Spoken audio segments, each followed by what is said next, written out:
I'll have the Chateaubriand for two, but just for me, Julian Thorne drawled, his voice laced with the kind of casual arrogance that was its own currency in a place like Aurelia. He didn't lift his gaze from the glowing screen of his phone, where stock tickers danced a frantic, silent ballet.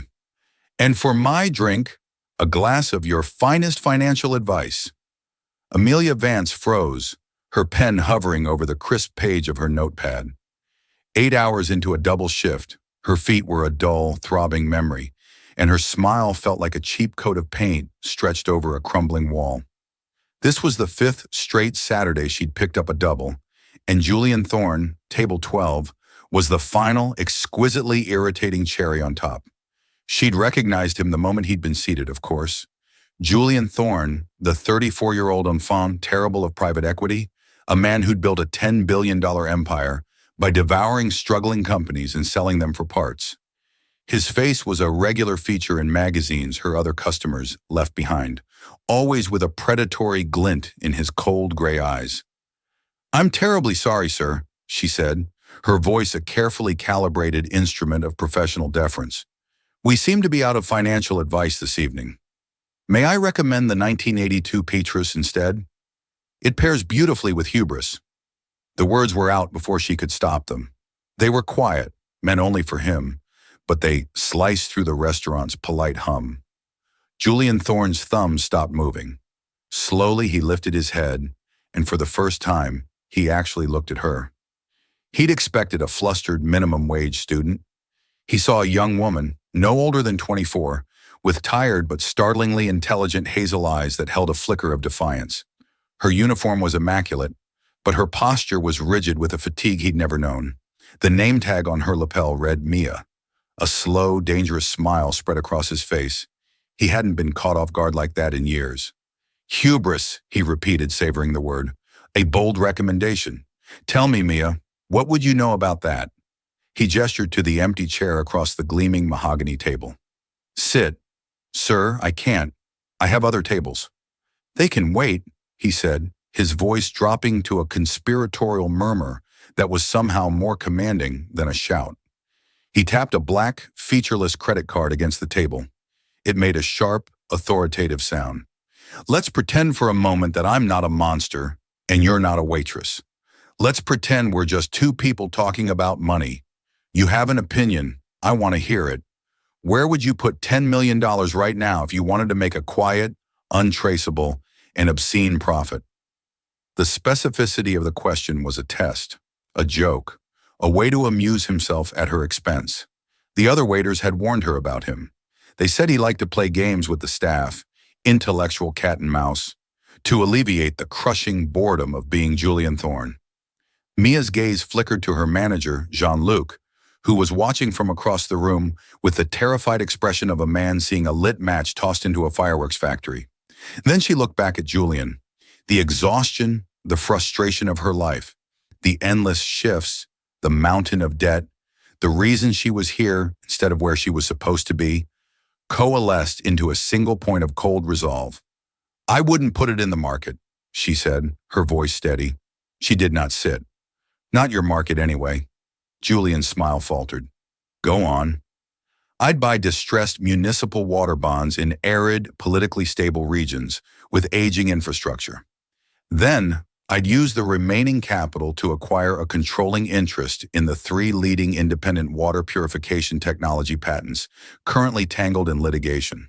Settle the lawsuits, consolidate the patents into a new shell corporation, and then license the exclusive tech back to the municipalities you now hold debt leverage over.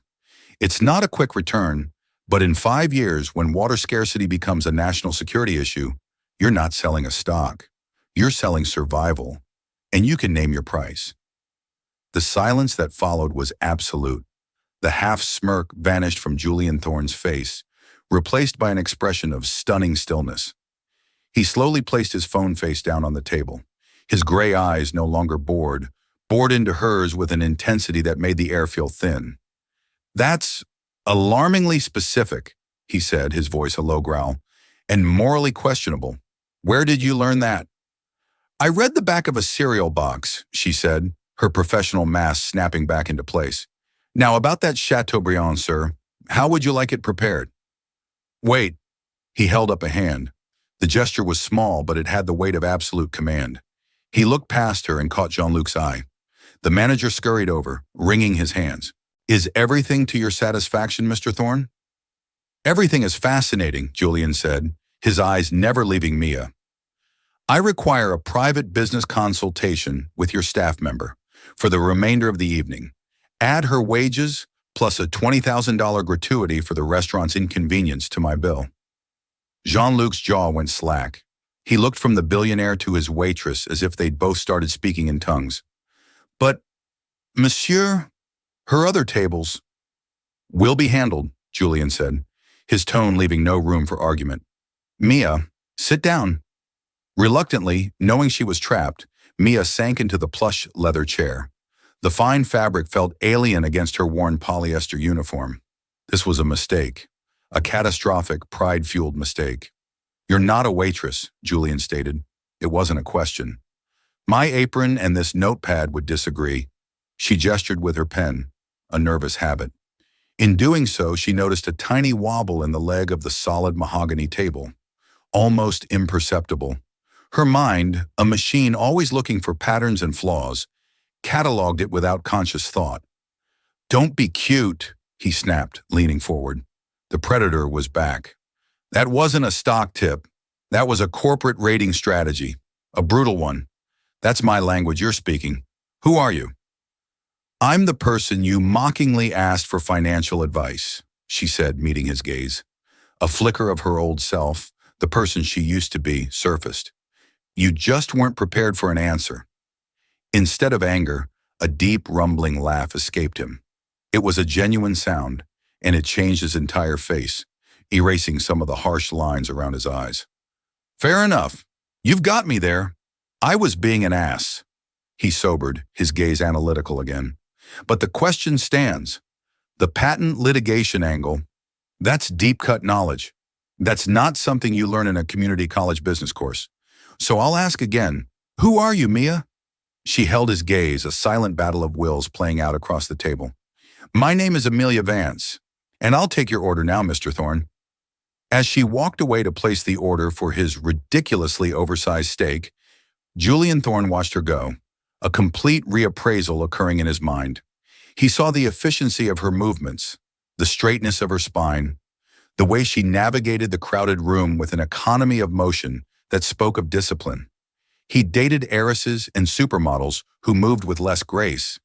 This woman didn't belong here, and Julian Thorne had made his fortune on assets that were deeply, profoundly undervalued. He pulled out his phone, but not to check the market. He sent a single encrypted text to his head of security, a man named Marcus. Background check. Priority Omega, Amelia Vance. Waitress at Aurelia. I want everything by sunrise. The reply was instantaneous. On it. When Amelia returned with his wine, he had already made a decision.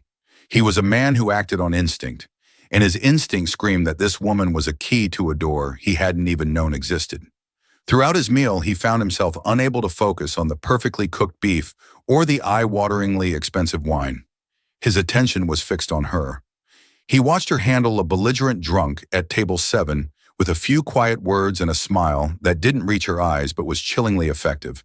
He saw her comfort an elderly woman who had spilled wine on her dress, her movements gentle and reassuring. She was a chameleon, adapting to every situation with a quiet competence that was mesmerizing. When she brought the check, she placed it on the table without a word.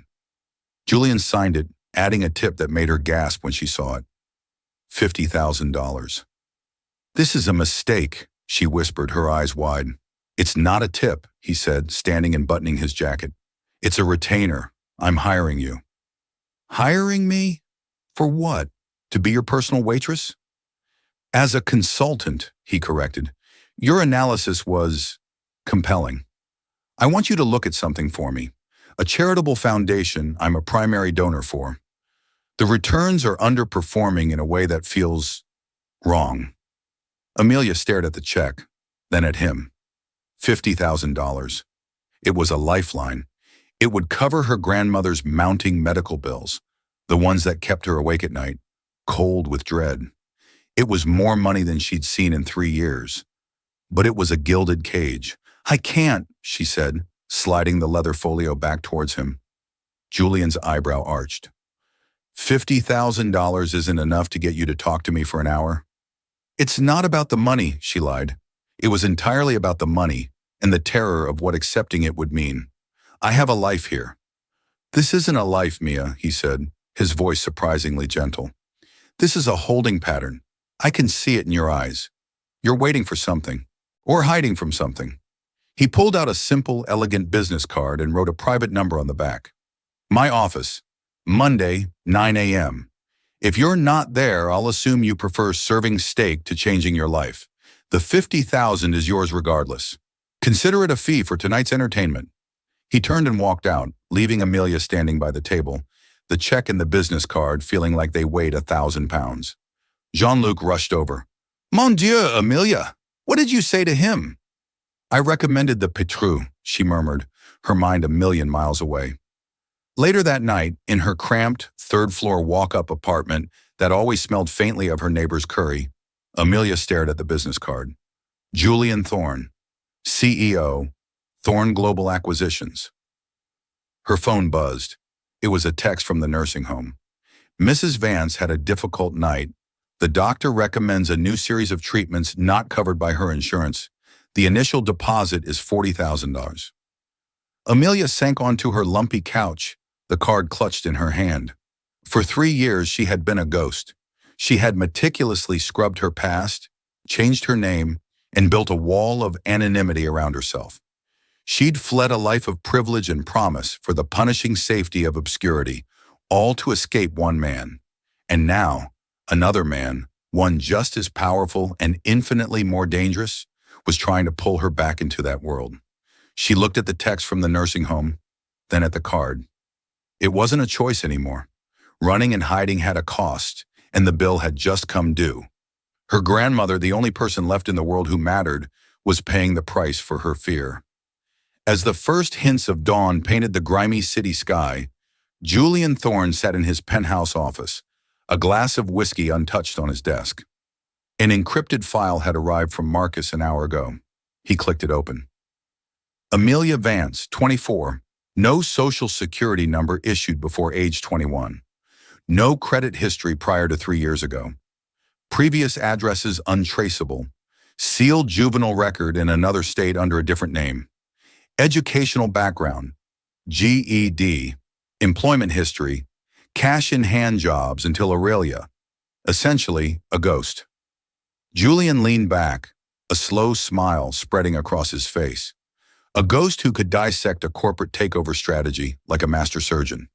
Then he scrolled to the bottom, to a short, appended note from Marcus. "One more thing. Found this in a deep search of encrypted academic servers. A thesis paper from 3 years ago, wiped from the university's public database, but archived. The topic, philanthropic fraud, unmasking benevolent embezzlement through algorithmic pattern recognition. The author was a prodigy student at Wharton, set to graduate summa cum laude. She vanished a week before graduation after a severe nervous breakdown. Her name was Elara Sterling. Attached was a student ID photo. The face was younger, the eyes brighter and full of confidence, but it was unmistakably her, Amelia, Elara. Julian looked out at the waking city. The puzzle was more intricate than he had imagined. She wasn't just an undervalued asset. She was a fugitive from her own life. And whatever she was running from, it was big enough to make a genius voluntarily choose a life of waiting tables. "Well, Elara Sterling," he murmured to the empty room, "let's see what you're so afraid of." At precisely 8:59 a.m. on Monday, Amelia Vance stepped out of the elevator into the hushed, intimidating lobby of Thorne Global Acquisitions. The air smelled of money and ozone. She wore her only interview outfit, a simple black dress and a worn but clean blazer. It felt like a costume. A severe-looking man in his late 40s with a military posture intercepted her before she reached the reception desk. "Amelia Vance?" "Yes?" "Marcus Thorne, head of security." His eyes, the color of wet cement, scanned her from head to toe, a human lie detector. "He's waiting for you." He led her not to a conference room, but directly into Julian's office. It was a cavernous space with a floor-to-ceiling window offering a god-king's view of the city below. Julian was standing by the window, silhouetted against the morning light. He turned and his expression was unreadable. "You came," he said. "My grandmother's medical bills made a compelling argument," she replied, her voice tight. She would not show weakness. Not here. "Honesty. I like that," he said, gesturing to a chair. "Marcus, you can go." Marcus hesitated, giving Amelia one last suspicious glare before exiting and closing the heavy oak doors behind him, the click echoing in the vast room. "Marcus doesn't trust you," Julian said, taking a seat opposite her. "I'm shocked," Amelia said dryly. "A ghost with no verifiable past walks into a billionaire's office. What's not to trust?" Julian's lips twitched. "You're admitting it then. The ghost part. There's no point in denying what you've already paid to find out." He leaned forward, his casual demeanor gone, replaced by the focused intensity she'd seen at the restaurant. "I know who you are, Ilara." The name hit her like a physical blow. She flinched, her carefully constructed composure cracking. For 3 years, no one had spoken that name. She had buried Ilara Sterling, buried the ambitious, trusting, brilliant girl who had lost everything. "Don't call me that," she whispered, her voice raw. "Why did you run?" he asked, ignoring her plea. "A Wharton prodigy, top of your class. You wrote a thesis that was practically a blueprint for uncovering the exact kind of fraud I suspect is happening in my own foundation. Then you disappear. Why?" Amelia's hands clenched into fists in her lap. The memories, the betrayal. It was all there, just beneath the surface, a churning sea of pain. "That's none of your business." "It becomes my business when I'm about to give you access to my company's most sensitive financial data," he countered. "I need to know what I'm walking into. Who are you hiding from, Ilara?" "My name is Amelia," she insisted, her voice gaining strength. "And the past is the past." "Is it?" Julian stood and walked over to a large digital screen on the wall. He tapped the surface, and a series of documents appeared. Financial statements, balance sheets, donor lists. "This is the Thorne Family Foundation for Children's Health. We've donated over $2 billion in the last decade. But for the past 18 months, the administrative costs have been climbing, and the efficacy reports on our programs have been vague. My internal auditors say everything is fine, that the numbers add up." He turned to face her. "I don't believe them. I have a gut feeling that we're being bled dry from the inside, but I can't prove it. The person doing this is smart. A ghost in the machine." He looked her straight in the eye. "I need a ghost to catch a ghost. I'll pay you $250,000 for a 6-week contract. Find the leak. You'll have full access, my complete protection. No one will know your real identity. After 6 weeks, you walk away, no questions asked, and I'll take care of your grandmother's medical expenses for life." The offer was staggering. It wasn't just a lifeline. It was an erasure of her biggest fear, a future for her grandmother, safe and secure.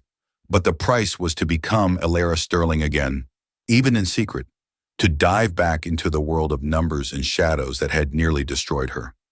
She thought of the man she had run from, Arthur Sterling, her mentor, her professor, the man whose name she had once borne with pride as his niece and protege, the benevolent philanthropist, the celebrated humanitarian, the man who had built an empire on charity, the man who had framed her, ruined her, and forced her into hiding when her thesis research got too close to his own well-hidden crimes.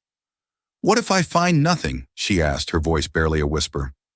"Then I'm out $250,000. I've lost more on a bad hand of poker," Julian said dismissively. "But I don't think I will. I think you know exactly where to look." Amelia looked at the columns of numbers on the screen. They called to her, a language she understood better than words. They were a puzzle waiting to be solved. And in that puzzle, she saw a chance. Not just for the money, but for something else. A flicker of the person she used to be. The one who hunted for truth in a forest of lies. "There are conditions," she said, her voice firm. "I work alone, from a secure off-site location. I report only to you. No one, not even Marcus, knows the scope of my investigation. And my real name is never to be spoken again. I am Amelia Vance, consultant."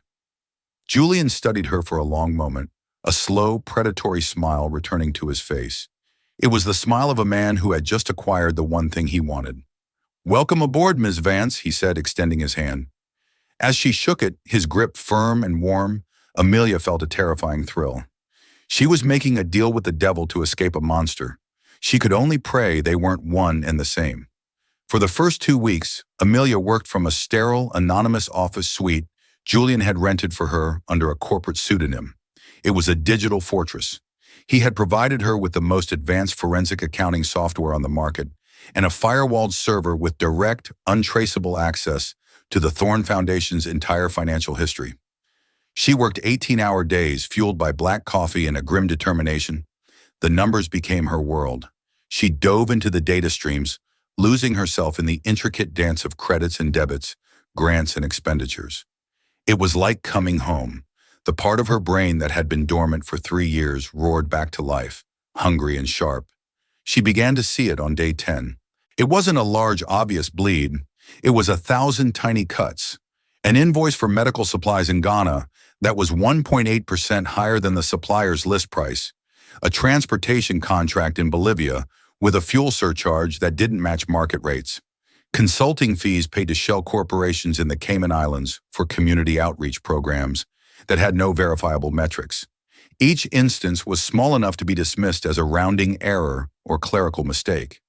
But together they formed a pattern, a sophisticated, patient siphoning of funds that amounted to millions of dollars a year. The ghost was good. They used nested LLCs, routed payments through multiple countries, and buried the transactions in omnibus accounts. But they made one mistake. Every fraudulent transaction, no matter how well disguised, was approved by the same digital signature, a high-level executive with override authority. The signature belonged to Catherine Vance, the foundation's chief financial officer, a woman with an impeccable reputation, a 20-year veteran of the nonprofit world, a woman named Vance. The coincidence was a cold knot in Amelia's stomach. She compiled her report, a 200-page document filled with charts, data trails, and irrefutable proof. She triple-checked every line, every calculation. This had to be perfect. There was no room for error. She called Julian on their encrypted line. "I've found it," she said, her voice flat with exhaustion. "My office. 1 hour," he commanded. When she arrived, Julian and Marcus were waiting for her in a conference room that felt as cold as a morgue. She placed the thick binder on the polished table between them. "The leak is Catherine Vance, your CFO," Amelia said without preamble. Marcus snorted. "Impossible. Catherine has been with the Thorne family for 20 years. She was my father's most trusted advisor. She's also been stealing from you for at least 18 months, possibly longer," Amelia said, opening the binder. Page 112. She approves payments to a shell corporation called Global Health Partners LLC. That company is registered in Delaware. Its sole board member is a man named Robert Vance, her ex-husband. The money is then wired to an offshore account in Panama. I've traced over $14 million in the last year and a half. Julian was silent, his face grim as he flipped through the pages. Marcus looked poleaxed, his skepticism warring with the damning evidence in front of him. "How did our auditors miss this?" Marcus demanded, his voice shaking with anger. "They weren't looking for it," Amelia explained. "They were looking for accounting errors. This isn't an error, it's a perfectly executed crime. The paperwork is flawless. The only way to see it is to cross-reference international supplier price lists against foundation purchase orders and then trace the payment chain through 3 different countries. It's a needle in a global haystack. I just happen to be very good at finding needles." Julian finally looked up from the report, his gray eyes locking onto hers. The respect in them was clear and startling. "This is, exceptional work, Ms. Vance." "It's what you paid me for," she said, avoiding his gaze. "No," he said quietly. "This is more than that. This is artistry." He closed the binder. "Marcus, arrange a meeting with Catherine. Tomorrow morning, here. Don't tell her what it's about." Marcus nodded, still looking stunned, and left the room to make the call. Amelia began gathering her things, her job now done. "Stay," Julian said. "It wasn't a request. I want you at that meeting." Amelia froze. "No, that wasn't part of our deal. I deliver the report, and I'm gone. I can't be seen. You'll be in the observation room with me, he said, gesturing to a wall that she now realized was one-way glass. I need you to watch her, to see her reaction. You understand the psychology of this better than I do.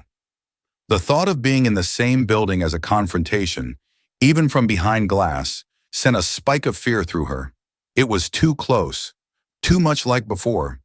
But looking at Julian's face, she saw he wouldn't back down. He trusted her judgment, and he was demanding she see it through. Fine, she conceded, but the moment it's over, I'm gone, and you transfer the funds for my grandmother's care. Done, he agreed instantly. The next morning, Amelia stood beside Julian in the darkened observation room, her heart pounding against her ribs. Catherine Vance entered the conference room, a poised, elegant woman in her late 50s with a warm smile. She looked completely at ease. Marcus was there, his face a granite mask. Catherine, thank you for coming, Marcus began, his voice devoid of emotion. He pushed Amelia's binder across the table. We have some questions about these expenditures.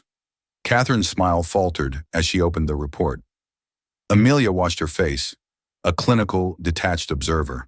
She saw the flicker of confusion, then the dawning recognition, followed by a wave of pure, cold panic that she expertly masked in less than a second.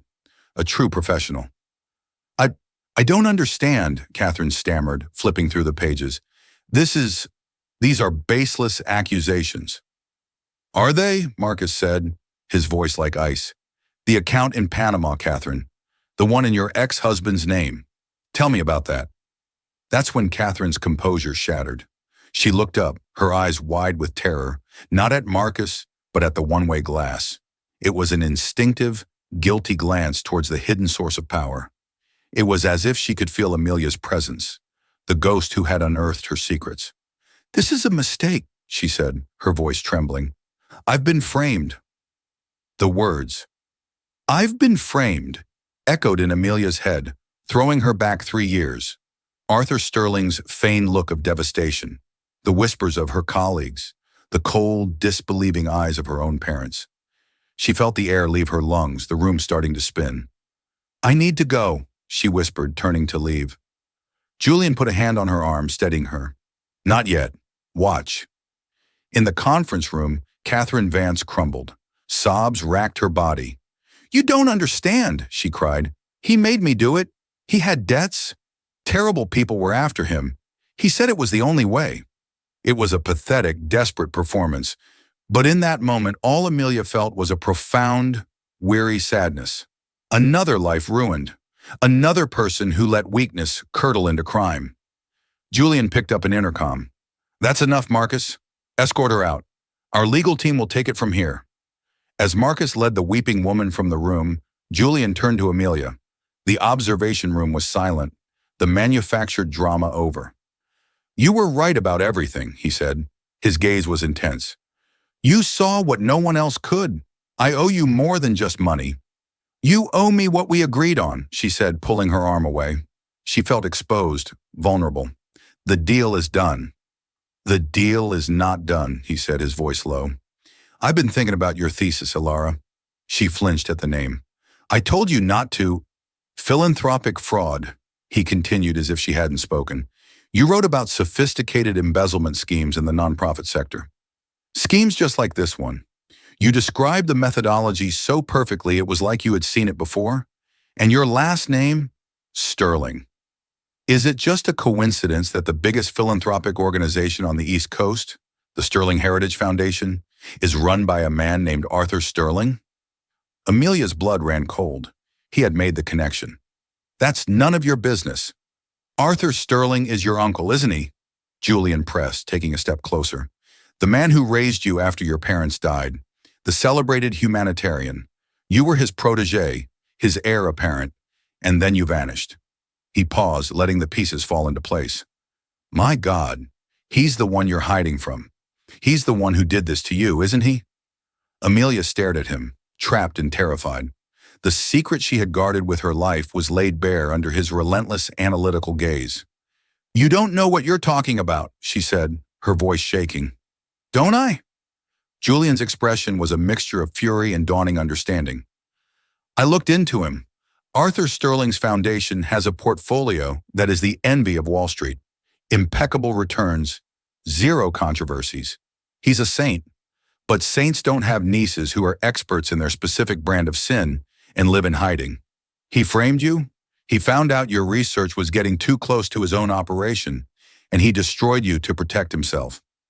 Every word was a hammer blow, shattering the fragile walls she had built around her past.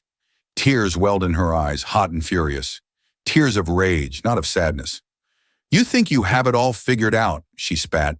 "You have no idea. He's not just a thief. He's a monster who wraps himself in the cloak of charity. He builds hospitals with one hand and funds cartels with the other through shell charities. The money he skims isn't for a lavish lifestyle. It's for something much worse. When I found out, when I confronted him, he gave me a choice. Disappear and be a ghost, or be an inmate in a federal prison. He manufactured a mountain of evidence against me that would have put me away for 30 years. So I ran." The confession hung in the air between them, raw and agonizing. Julian was silent for a long time, his expression hardening into something cold and dangerous. "No one does that to my people," he said finally, his voice a low growl. "I'm not your people," she shot back. "I was a consultant on a 6-week contract that lasted 3. Our business is concluded." "Wrong," he said, stepping directly in front of her, blocking her path to the door. "Our business has just begun. We're going to destroy him. We're going to take back your name and watch his entire corrupt empire burn to the ground." Amelia stared at him, her heart hammering. "You're insane. You can't fight him. He's untouchable." "Nobody is untouchable," Julian said, and for the first time she saw the full, terrifying extent of his power in his eyes. It wasn't the arrogance of a rich man. It was the absolute certainty of a predator. "He made a mistake. He took something from you, and in doing so, he made you my asset. And I protect my assets." "This isn't about your assets," she cried, frustrated. "This is my life. You'll get us both killed or imprisoned." "It's a risk I'm willing to take," he said simply. He looked at her, and for a fleeting moment, the ruthlessness in his eyes was replaced by something else, something more personal. "The question is, are you done running, Alara?" The name didn't make her flinch this time. It landed differently, not as an accusation, but as a challenge, a call to arms for a soldier who had deserted her post. The war room was Julian's penthouse library. Floor-to-ceiling shelves of rare books were now obscured by whiteboards covered in diagrams, timelines, and corporate structures. For a month they worked in secret, Julian, with his infinite resources and powerful connections, and Amelia, with her intimate, first-hand knowledge of Arthur Sterling's methods. It was a strange partnership. They argued, challenged each other, and pushed one another to the brink. Amelia deconstructed Sterling's financial empire, identifying the shell charities and slush funds he used to launder money. She recognized his digital fingerprint, the subtle markers in his accounting that were invisible to anyone else. It was like chasing the ghost of her own past work. Julian, meanwhile, used his network to gather human intelligence. He had Marcus quietly lean on international bankers and discreetly pull land registry records from a dozen different countries. He was a shark, and he was beginning to circle. "He's using disaster relief charities," Amelia said late one night, pointing to a complex flowchart. "It's brilliant and sickening. A hurricane hits Haiti, he sets up a fund. $1 billion in donations pour in. He uses 90% of it for legitimate aid, builds shelters, provides food, all very public and photogenic. But he skims 10%, $100 million, and because the on-the-ground accounting in a disaster zone is chaotic, no one ever notices. It's the perfect cover." "And that 100 million?" Julian asked and studying the board. "It goes here," she said, circling a holding company in Liechtenstein. "From there, it's used to purchase weapons for a warlord in Central Africa, who in turn guarantees Sterling's mining company exclusive access to rare earth minerals."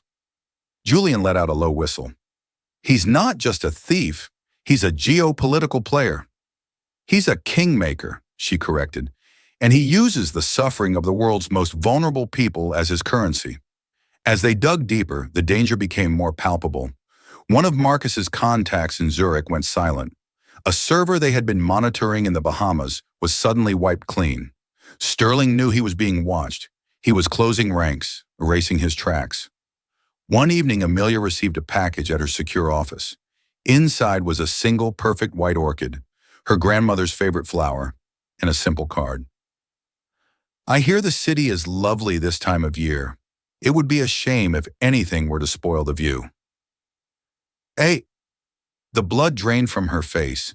He knew where she was, or he knew how to get to her, and he was threatening her grandmother. She stormed into Julian's penthouse, shaking with fury and fear. It's over! He knows! He's threatening my grandmother! Julian took the card from her trembling hand, his face turning to stone as he read it. He made a call. Marcus, full security detail on Mrs. Vance's nursing home. Round the clock. No one gets in or out without my personal authorization. And move her to the penthouse suite, now. He hung up and turned to Amelia. He won't get near her. I promise you that. A promise? She scoffed, her voice cracking. He's a monster, Julian. He will burn down the world to protect himself. This was a mistake. I need to disappear again. No, he said, his voice firm. He stepped towards her, taking her by the shoulders. His grip was strong, anchoring. Running is what he expects. It's what you've always done. This time, we fight back. We have enough to expose him, but it's all circumstantial financial data. It will be tied up in courts for years. We need one thing, one piece of undeniable physical proof that links him directly to the money laundering. One thing his lawyers can't explain away. And how do we get that? She asked, hopeless. His annual philanthropist gala, Julian said, his eyes gleaming with a dangerous light. It's in 2 weeks. It's his coronation. The most powerful people in the world will be there to kiss his ring. He'll feel untouchable. He'll be careless. And we will be there, right under his nose. He'll recognize me instantly. No, he won't, Julian said, a slow smile spreading across his face. He will be looking for a terrified waitress named Amelia Vance. He won't be expecting to see Alara Sterling. The night of the Sterling Heritage Foundation Gala was a sweltering New York evening. The event was held at the Metropolitan Museum of Art, the Grand Hall transformed into a glittering fantasy land for the global elite. Amelia stood in front of a full-length mirror in Julian's guest suite, staring at her reflection. She was unrecognizable. A stylist had cut and colored her hair into a sleek, dark bob. A makeup artist had worked magic, sculpting her face into something sharper, more severe. She wore a floor-length emerald green gown of shimmering silk that clung to her like a second skin. Around her neck was a collar of diamonds that felt cold against her skin. She was no longer Mia, the waitress. She was a weapon, polished and aimed. Julian entered the room, magnificent in a classic tuxedo. He stopped short when he saw her. For a moment, the calculating billionaire was gone, replaced by a man simply struck by what he saw. Alara, he breathed. It's just for tonight, she said, her voice unsteady. He walked over and offered her his arm. Tonight is all we need. They arrived at the gala and were immediately swallowed by the crowd. The air was thick with perfume and power. Amelia felt 100 pairs of eyes on her, the mysterious, beautiful woman on Julian Thorne's arm. No one recognized the ghost from their past. And then she saw him. Arthur Sterling was holding court in the center of the room, looking every bit the benevolent patriarch. He was older, grayer, but his charismatic smile was the same. A cold dread, familiar and sickening, washed over her. I can't do this, she whispered, her hand tightening on Julian's arm. Yes, you can, he murmured back, his voice a firm presence in her ear. You are not the girl he broke. You are the woman who is going to burn him to the ground. Remember the plan. The plan was simple and insane. While Julian created a diversion by publicly announcing a $100 million competitive grant, challenging Sterling's foundation, Amelia was to slip away to Sterling's private office, which he kept on the museum's upper floor for board meetings. Marcus had disabled the security cameras for a 7-minute window. Her task was to access Sterling's personal laptop and download the one file they needed, his private ledger. As Julian took the stage, the crowd's attention shifted. This was her moment. Heart pounding, she broke away and moved through the throng, a phantom in green silk. She found the back staircase and ascended to the quiet, empty upper floor. The door to Sterling's office was unlocked, as Marcus had predicted. The office was a shrine to Arthur Sterling's ego. Photos of him with presidents and popes lined the walls. His laptop was on his large mahogany desk.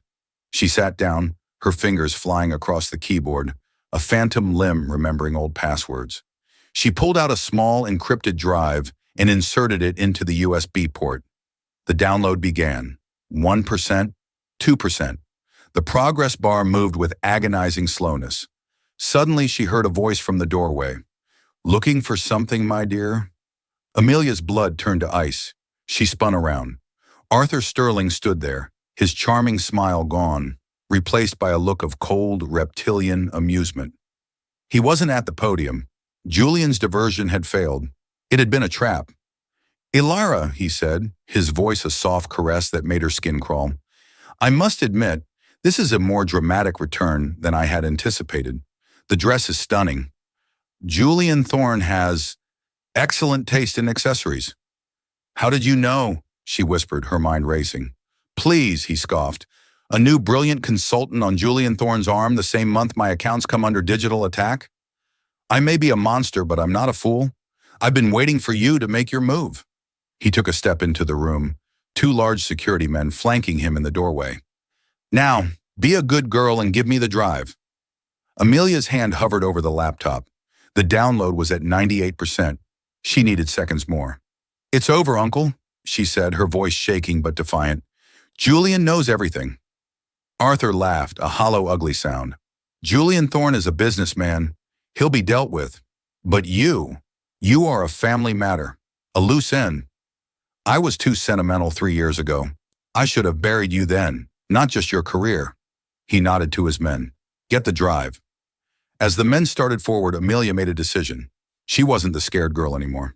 She looked past Sterling at the heavy, ornate mahogany desk. She remembered the wobble in the table at the restaurant, the tiny flaw her mind had cataloged, and she remembered her thesis, not just the financial data, but the chapter on the psychology of men like her uncle. Narcissists. They needed trophies. Her eyes scanned the desk. Tucked behind a photo of him with the Dalai Lama was a small, leather-bound book. His first ledger, the one he started when he was just a greedy accountant, before he built his empire. The one thing his ego would never allow him to digitize or destroy. The download finished. The drive blinked once. She snatched it from the port just as the first guard reached her.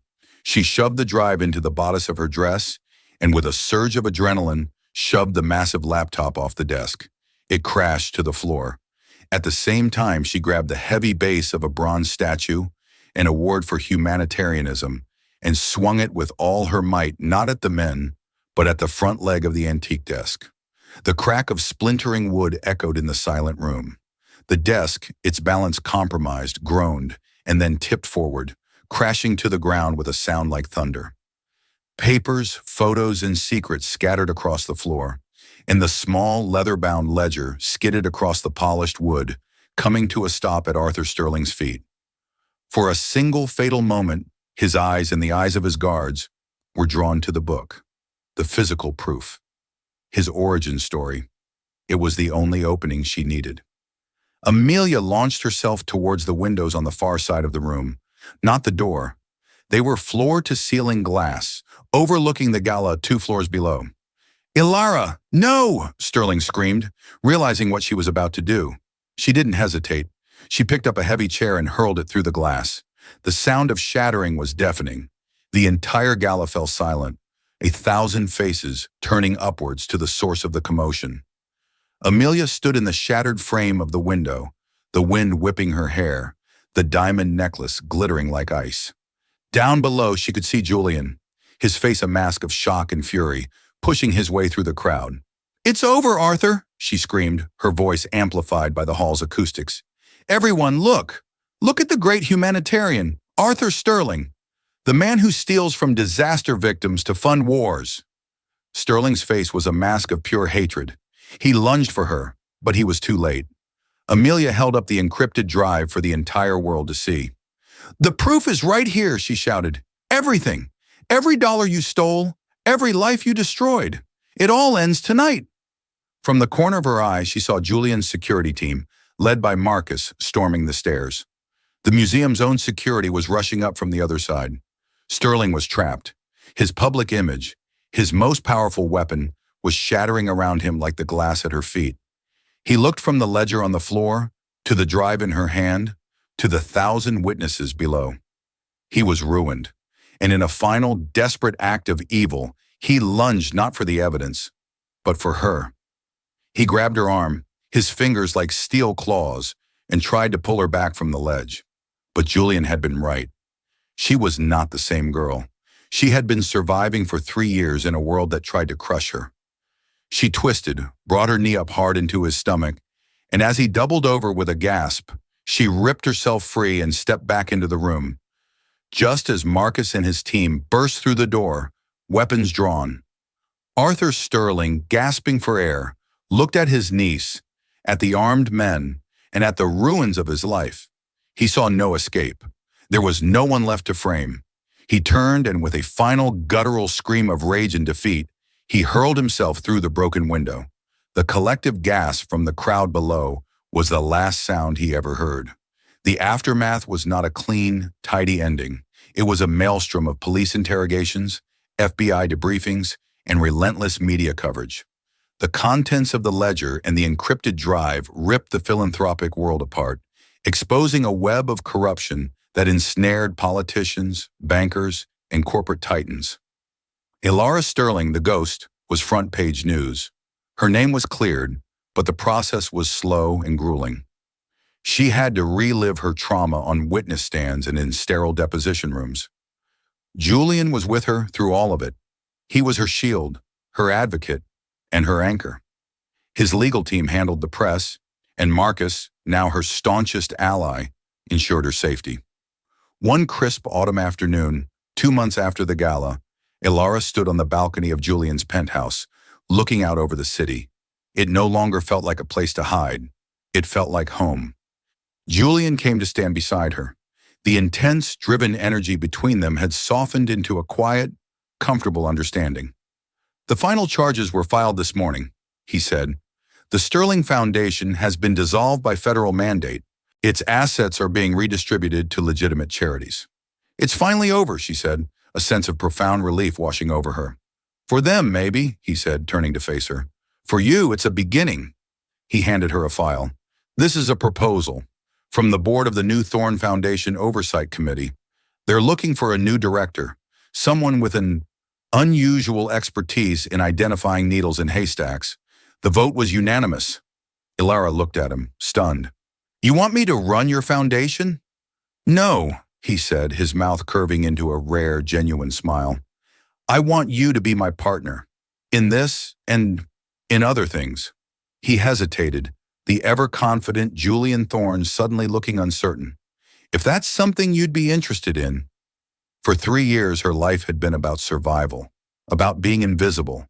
Now she was being offered a chance to build something, to use her skills not for revenge, but for good, to have a future, to have a life with this complicated, dangerous, and unexpectedly honorable man who had seen her when she was a ghost and helped her become herself again. "I have one condition," she said, a playful light returning to her eyes for the first time in years. "Name it." "My name is Ilara," she said, "but my friends call me Mia." He laughed, a rich, happy sound that echoed across the city. He took her hand, his fingers lacing through hers. "Well then, Mia, I think this is the beginning of a very profitable partnership." And as she looked into his eyes, she knew he wasn't talking about money at all.